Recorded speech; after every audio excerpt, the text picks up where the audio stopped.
Israel ಮತ್ತು Iran ನಡುವೆ ತಾರಕಕ್ಕೆ ಏರ್ತಾ ಇದೆ ಯುದ್ಧ. ರಾಜಧಾನಿಯನ್ನೇ ನಾಶ ಮಾಡುವುದಾಗಿ ಪರಸ್ಪರ ಎಚ್ಚರಿಕೆ ಕೊಟ್ಕೊಳ್ತಾ ಇದ್ದಾರೆ ಅವರು.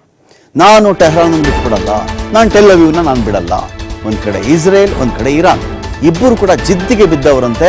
ನಿಮ್ಮ ದೇಶದ ರಾಜಧಾನಿಯನ್ನ ನಾನು ನಾಶ ಮಾಡ್ತೀನಿ ಅಂತ ಅವ್ರು ಹೇಳಿದ್ರೆ, ನಿನ್ನ ದೇಶದ ರಾಜಧಾನಿ ನಾನು ಬಿಡಲ್ಲ ಅಂತ ಇವರು ಕೂಡ ಎಚ್ಚರಿಕೆಯನ್ನು ಕೊಡ್ತಾ ಇದ್ದಾರೆ. ಟೆಹರಾನ್ ಬಿಟ್ಬಿಡಿ ಮೊದಲು.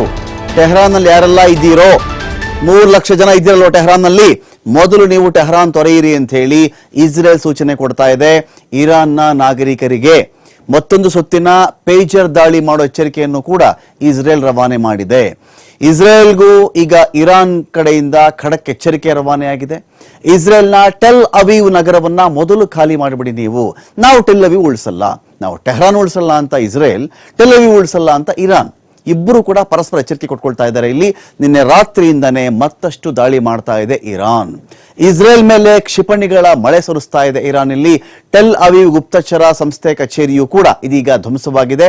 ಟೆಲ್ ಅವೀವ್ ಅಲ್ಲಿರ್ತಕ್ಕಂಥ ಇಸ್ರೇಲ್ನ ಮೊಸಾದ್, ತುಂಬಾ ವಿಶ್ವದಲ್ಲೇ ಬಹಳ ಪ್ರಸಿದ್ಧಿ ಮತ್ತು ಗಟ್ಟಿ ಗುಪ್ತಚರ ಸಂಸ್ಥೆ ಅಂತ ಅದನ್ನು ಕರೆಯಲ್ಪಡುತ್ತದು, ಆ ಕಚೇರಿನೇ ಧ್ವಂಸ ಮಾಡಿದ್ದೀವಿ ಅಂತ ಒಂದ್ ಕಡೆ ಇಲ್ಲಿ ಇರಾನ್ ಕೂಡ ಹೇಳ್ಕೊಳ್ತಾ ಇದೆ.